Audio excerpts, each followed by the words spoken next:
திருச்சிற்றம்பலம். தென்னாடுடைய சிவனை போற்றி, எந்நாட்டவருக்கும் இறைவா போற்றி. அனைவருக்கும் வணக்கம். நாம் இன்னைக்கு சனி பகவானுடைய பெயர்ச்சி பலன்களை பற்றி தான் பார்க்க போகிறோம். மார்ச் மாதம் 2025 19ஆம் தேதி இரவு 9:44 சனி பகவான் சனிக்கிழமை உத்திரட்டாதி நட்சத்திர நாட்களில் மீனராசிக்கு பயிற்சியாகிறார். அதாவது கும்பத்திலிருந்து மீனத்துக்கு பயிற்சியாகி வருகிறார். ராகுவோட சேரப்போகிறார். சனி பகவான் 2.5 வருஷத்துக்கு ஒரு தடவை மாறுவார். ஒரு சிலருக்கு திருக்கணிதம் நல்லா பேசுது, ஒரு சிலருக்கு வாக்கியம் அருமையாக பேசுது. இது திருக்கணித முறைப்படி மாறக்கூடிய சனி பகவானுடைய பயிற்சி. இப்போ சனி பகவான் 6 ராசியை பிடிக்கிறார். எந்தெந்த 6 ராசி பிடிக்கிறாருன்னு பாருங்க. மேஷம், சிம்மம், கன்னி, தனுசு, கும்பம், மீனத்தை பிடிக்கிறார். விடக்கூடிய ராசிகள் ரிஷபம், மிதுனம், கடகம், துலாம், விருச்சகம், மகரம். இந்த 6 ராசியை விடுவிக்க போகிறார். இது எல்லாத்துக்குமே பொருந்தும். இந்த 6 ராசிக்காரர்களுக்கு மட்டும் பொருந்தாது. உங்க ஜாதகத்துல ஜாதக கட்டத்தை எடுத்து வச்சுக்கோங்க. எடுத்து வச்சுட்டு இந்த நான் ஸ்டார் போட்டிருக்கக்கூடிய 6 கட்டங்கள்ல எந்த கிரகம் இருக்குதுன்னு நோட் பண்ணி வச்சுக்கோங்க. அது இந்த பிறவியில உங்களுக்கு என்ன கொடுக்க வந்திருக்கிறதோ, என்ன கொடுக்க வேண்டாம் அப்படின்னு இந்த பிறவியில இருக்கோ, அது எல்லாமே சனி பகவானுக்குள்ள லாக் ஆக போகிறார். அப்போ ஒரு கல் இருக்குன்னா அந்த கல்லை உளிய வச்சு உடைச்சு அதற்கப்புறம் தான் சிலையாக்கி நம்ம வழிபடுறோம். அதே போலதான் இந்த 6 ராசிக்குள்ள இருக்கக்கூடிய கட்டத்தில் இருக்கக்கூடிய கிரகத்தை, அந்த அழுக்கை சனி பகவான் வெளியேற்றி நமக்கு நல்லது கொடுக்க போறார். சனி பகவான் கெடுத்து கொடுக்கக்கூடியவர் அப்படிங்கிற உண்மை உண்டு. கெடுத்துதான் மறுபடி கொடுப்பார். எல்லாத்தையுமே நல்லது கெட்டது எல்லாமே அந்த மாதிரி தான் கொண்டு போவார். அப்ப அவர் கொடுக்கக்கூடியது நம்மளுடைய வாழ்க்கையில நிரந்தரமாக இருக்கும். சொத்துக்களாக இருந்தாலும் சரி, சொந்த பந்தங்களாக இருந்தாலும் சரி, எந்த விஷயமாக இருந்தாலும், உயிர் உள்ளது உயிரற்றது எதை கொடுத்தாலும் கெடுத்து கொடுப்பார். அது நிரந்தரமாக இருக்கும். சனி கொடுக்க யார் தடுப்பார்? அதே போல சனி கெடுக்க யார் கொடுப்பார் அப்படிங்கிறது இந்த வசனம் கண்டிப்பாக பொருந்தும் அப்படிங்கிறத நான் நம்புறேன். இப்போ ஒவ்வொரு ராசிக்கும் சனி பகவான் என்ன பண்ண போறார் அப்படிங்கிறத நம்ம முழுமையா பார்க்கலாம். அந்த கட்டத்துக்குள்ள இருக்கக்கூடிய கிரகங்களையே நான் உங்களுக்கு தனிப்பட்ட முறையில உங்க ஜாதகத்தை வச்சு அனலைஸ் பண்ணும் பொழுது தெளிவாக புரியும். அதையும் நீங்க பார்த்துக்கோங்க. தனுசு ராசிக்குண்டான சனி பகவானுடைய பெயர்ச்சி. தனுசு ராசிக்காரர்களுக்கு முதல்ல 7.5 சனி முடிஞ்சு அப்பாடா அப்படின்னு இருந்த காலத்துல உங்க ராசி அதிபதி குரு மறைஞ்சு மருத்துவ செலவு, கடன் சார்ந்த விஷயம் இதெல்லாமே கொடுத்துட்டு இருந்தார். இப்ப மறுபடியும் அர்த்தாஷ்டம சனி. அப்ப 4ஆம் இடத்தில் சனி பகவான் வருகிறார். ஃபர்ஸ்ட் 4ஆம் இடத்துல சனி பகவான் வந்தால் செய்ய வேண்டிய ஒரே விஷயம், ஆரோக்கியத்தை கவனமா வச்சுக்கோங்க. தாய்க்கு உங்களுக்கு பிரச்சனைகள் வரும். தாயினுடைய ஆரோக்கியத்தில் கவனம்.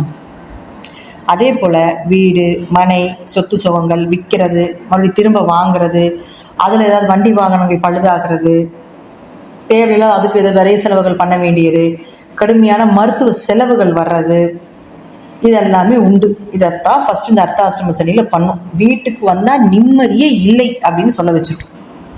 இது நான் முன்னெச்சரிக்கையா சொல்றேன். இதெல்லாம் இந்த 2.5 வருஷம் நடக்குங்கிறத தெரிஞ்சுக்கிட்டு, நான் நெகட்டிவா சொல்றதை நினைச்சுக்காதீங்க. இதெல்லாம் தெரிஞ்சுக்கிட்டு அதற்கு தகுந்த மாதிரி, தசாபதிக்கு தகுந்த மாதிரி வழிபாடுகள் கரெக்டாக பண்ணிக்கிட்டீங்கன்னா பெருசா வர்றது சிறுசா வரும். அல்லது வரும், வந்தாலும் அதை எதிர்கொள்ளக்கூடிய சக்தியும், அல்லது வந்ததுக்கு அப்புறம் அதை சமாளிக்கக்கூடிய ஒரு அமைப்பையும் கண்டிப்பாக இந்த தெய்வங்கள் உங்களுக்கு ஏற்படுத்தி கொடுக்கும். அப்படிங்கறதுக்காக முன்னெச்சரிக்கையா சொல்றது. இப்போ உங்க ராசி கட்டத்தை எடுத்துக்கோங்க. உங்க ஜாதகத்துல இந்த 6 ராசி கட்டத்துல ஸ்டார் போட்டிருக்கக்கூடிய கட்டத்துல உங்களுக்கு என்னென்ன கிரகங்கள் இருக்குன்னு பாத்துக்கோங்க. இந்த 6 ராசி கட்டத்துல குரு இருந்தாருன்னு வச்சுக்கோங்களேன், கொஞ்சம் பெயர் புகழ் மதிப்பு குறையிறது, சில விஷயங்கள்னால அவமானப்படுறது, கொஞ்சம் மருத்துவ செலவுகள் வர்றது, கொஞ்சம் வண்டி வாகனங்கள்னால விரைய செலவுகள் ஆகிறது, இதெல்லாமே ஏற்படுத்தி கொடுக்கும். அடுத்து அதே இடத்துல சனி பகவான் இருந்தாருன்னு வச்சுக்கோங்களேன். இந்த 6 ராசி கட்டத்துல சனி பகவான் இருந்தாருன்னா பேச்சால பிரச்சனை, பணத்தால பிரச்சனை, பணம் கொடுக்கல் வாங்கல் கூடாது, பணம் கொடுத்தீங்கன்னா திரும்பி வராது, ஜாமீன் போட்டிங்கன்னா நீங்க தான் மறுபடியும் பணம் கட்ட வேண்டிய சூழ்நிலைகள் வந்துடும், பேச்சால குடும்பத்துல வம்பு வழக்குகள் அதிகமாகிறது, இதெல்லாமே உண்டு. பொருளாதாரத்துல கொஞ்சம் அடிபடும். இதெல்லாம் இந்த 6 ராசி கட்டத்துல இருந்தால் நடக்கும். அடுத்தது 5 மற்றும் 12ஆம் அதிபதி. இந்த 5 மற்றும் 12ஆம் அதிபதியான செவ்வாய் இந்த 6 ராசி கட்டத்துல இருந்தால் குழந்தைகள்னால பிரச்சனை, குழந்தைகளுக்கு ஒரு முன்னேற்ற தடை, கோவில் வழிபாடுகள், ஆன்மீக வழிபாடுகள் செய்ய முடியல, குடும்பத்துல கொஞ்சம் ஒற்றுமை குறைவாகிறது, விரயங்கள், பண விரயங்கள், பயணத்தினால விரயங்கள், கணவன் மனைவிகளுக்கு கொஞ்சம் அந்யூன்யம் குறைவது, இதெல்லாமே உண்டு. காலில் அடிபடுறது, காலுக்கு ஏதாவது பிரச்சனை இருக்கு, கால் சார்ந்த விஷயத்துல ஏதாவது ஒரு மருத்துவ செலவுகள், கால் வலி ஆகிறது, இதெல்லாமே உண்டு. அடுத்து பாருங்க சுக்கிரன். இந்த சுக்கிரன் அப்படின்னு சொல்லக்கூடிய பார்த்தீங்கன்னா உங்க ராசிக்கு 6 மற்றும் 11ஆம் அதிபதி. கடன் அதிகரிக்கிறது, கடன் வாங்கி வீடு கட்ட வேண்டிய ஒரு சூழ்நிலைகளை கொடுக்கறது, கடன் வாங்கி வண்டி வாகனங்கள் வாங்கலாங்கிற சூழ்நிலையை கொடுத்து அதை கட்ட முடியாமல் அதை அவமானப்படுத்துறது, அதே போல் வம்பு வழக்குகள் வர்றது, வேலையாட்கள் மூலம் பிரச்சனை, வேலை செய்கிற இடத்துல பிரச்சனைகளை கொடுக்கறது, உங்கள் முதலாளிகள்னால பிரச்சனைகளை கொடுப்பது. 6ஆம் இடங்கிறது போட்டி தேர்வு. அந்த போட்டி தேர்வு எழுதிக்கிட்டே இருக்க வேண்டியதுதான். மார்க் எதிர்பார்த்த மார்க் கிடைக்காது, அல்லது எதிர்பார்த்த வேலை கிடைக்காது. லாபங்கள் எதிர்பார்த்த லாபங்கள் இல்லை, தொழிலில் லாபம் குறையிறது, தேவையில்லாத பிரச்சனையில போய் மாட்டிக்கிறது, தன் மனையை விட்டு பிறர் மனையை தேடுறவங்களுக்கும் அதே போல அதன் தொடர்பில் இருக்கக்கூடியவர்களுக்கும் பிரச்சனைகள் அதிகமாகிறது. இதெல்லாமே நடக்கும். மூத்த சகோதரர்கள் மூலமாக பிரச்சனைகளும் உண்டு. அடுத்தது பாருங்க, உங்க ஜாதகத்துல புதன் இந்த இடத்தில் இருந்தால் கணவன் மனைவிக்குள்ள கொஞ்சம் கருத்து வேறுபாடுகள், திருமணம் சார்ந்த விஷயத்துல எதிர்பார்த்த திருமண வாழ்க்கையை அமையல, பார்ட்னர் கூட தொழில் பண்ணிட்டு இருக்கீங்க, அதுல கொஞ்சம் பிரச்சனைகள் ஏற்படுறது. அதே போல தொழில் சார்ந்த விஷயத்துல பெரிய அளவுக்கு வருமானம் இல்லை, முதல்ல இருந்த அளவுக்கு இப்போ வருமானம் கொஞ்சம் குறைவு. முதலே வருமானம் குறைவாக தான் இருக்குது, இருப்பினும் இன்னும் ஒரு கொஞ்சம் கடந்து தான் போகணும். பெரிய அளவுக்கு வருமானங்கள் இல்லை. அப்போ நம்ம வேற ஏதாவது பண்ணலாமா, பெருசாக இன்வெஸ்ட்மெண்ட் பண்ணலாமா அப்படிங்கிறத எதுவும் வேண்டாம், என்ன இருக்குது அதை கொண்டு போங்க, அதற்கப்புறம் ஒரு நல்லா இருக்கும் உங்களுக்கு. அப்போ அடுத்தது சூரியன். இந்த சூரியன் யாருன்னு பார்த்துட்டீங்கன்னா உங்களுக்கு 9ஆம் அதிபதி. சூரியன் இந்த 6 ராசி கட்டத்தில் இருந்தால் தந்தையினுடைய ஆயுள், தந்தைக்கு கண்டங்கள், அல்லது தந்தை சார்ந்த விஷயத்தில் ஒரு மருத்துவ செலவுகள், அல்லது உங்களுக்கு தந்தைக்கு ஏதாவது ஒரு வம்பு வழக்குகள், பிரச்சனைகள் இதெல்லாம் கொடுக்கறது. நல்ல குரு அமையாமல் போகிறது, குரு மூலமாக ஒரு மனக்கசப்புகள். உயர்கல்வி படிச்சுட்டு இருக்கிறீங்கன்னா அதில் ஏதாவது தடை தாமதங்கள், எதிர்பார்த்த மார்க் கிடைக்கல, அல்லது உயர்கல்வி சார்ந்த விஷயத்தில் ஒரு தடைகளை கொடுப்பது, மார்க் சரியா இல்லாமல் இருக்கிறது. 2ஆம் திருமணத்துக்கு உண்டான அமைப்பு இதெல்லாமே இந்த 9ஆம் இடம் தான். அதெல்லாமே கொஞ்சம் தடை தாமதத்தையும் ஏற்படுத்தி கொடுக்கும். இதுலேயும் கொஞ்சம் கவனமாக இருந்து செயல்படுத்த வேண்டும்.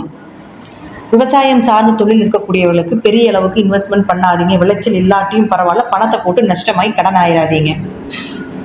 அதே போல் அரசியல்வாதிகளுக்கு பெயர் கிடையாது, 4ஆம் இடங்கிறது பெயர். அப்போ நீங்கள் என்ன செஞ்சீங்கனாலும் நல்ல பெயர் கிடையாது. அப்போ அரசியல் சார்ந்த விஷயத்தில் கொஞ்சம் கவனமாக இருங்க. யாருக்கு எவ்வளோதான் நீங்கள் எழுதி கொடுத்தீங்கனாலும், ஒரு இடத்துல போய் நீங்கள் என்ன செய்யலாம்னு நினச்சிங்கனாலும் அதில் உங்களுக்கு வளர்ச்சியும் கிடையாது, பெயரும் கிடையாது, கெட்ட பெயர் மட்டும்தான். அடுத்தது பாருங்க, உங்களுக்கு சினிமா துறை, கலைத்துறையில் இருக்கக்கூடியவர்களுக்கு நிச்சயமாக ஒரு பெயர் புகழ் கெடும். அதனால பெருசா நீங்க என்ன இருக்கோ அதை செஞ்சுட்டு போறது கரெக்ட், ஓகே அப்படிங்கறத எடுத்துக்கோங்க. வருமானம் வருதா, ஓரளவுக்கு பரவாயில்ல அப்படிங்கறத எடுத்துக்கோங்க. இடம் விட்டு இடம் மாறுறது இதெல்லாமே ஏற்படுத்தி கொடுக்கும். மாணவர்கள் கொஞ்சம் படிப்புல கவனமா இருங்க. 4ஆம் இடம் அப்படிங்கிறது கல்வியை சொல்லக்கூடிய ஒரு இடம். அப்போ அதில் கொஞ்சம் கவனமாக இருந்து செயல்படுத்துங்க. ஏன்னா படிப்பு அப்படிங்கிறது 4ல் சனி வரும்பொழுது மந்தத்தை கொடுக்கும், ஞாபக சக்தியை குறைக்கும், படிப்பை தவிர வேறு விஷயத்தில் நம்மளை டைவெர்ட் பண்ணும், எல்லாமே பண்ணுவாங்க. அப்போ அதில் கொஞ்சம் கவனமாக இருந்து செயல்படுத்திக்கோங்க. இதில் நம்ம தசாபுத்திப்படி நான் சொல்லக்கூடிய கருத்துக்கள் கொஞ்சம் மாறுபடலாம். இருப்பினும் என்னோட அனுபவம் மூலமாக நிறைய விஷயங்கள் கொடுத்துருக்கு, இதுதான் உண்மை. ஏன்னா வரவங்க போகிறவங்க எல்லாத்துலேயுமே நம்ம நிறைய விஷயங்கள் எடுத்துருக்குறோம். ஜாதகம் பார்க்குறாங்க, நிறைய பேர் வருவாங்க, இதில் எல்லாத்துலேயுமே ஜாதகத்தில் அவங்க நன்மைகள் என்ன, தீமைகள் என்னமே எல்லாமே எடுத்து தான் நான் உங்களுக்கு கொடுத்துருக்கேன். இதில் ஏதாவது சந்தேகங்கள் இருக்குது, ஜாதகம் பார்க்கறதுக்கு விருப்பமாக இருந்தால் இந்த வாட்ஸ்அப் நம்பருக்கு நம்ம தொடர்பு கொள்ளுங்கள். நன்றி. மீண்டும் ஒரு நல்ல பதிவில் சந்திக்கலாம். திருச்சிற்றம்பலம், தில்லையம்பலம், ஸ்ரீ நரசிம்ம திருவேலி சரணம்.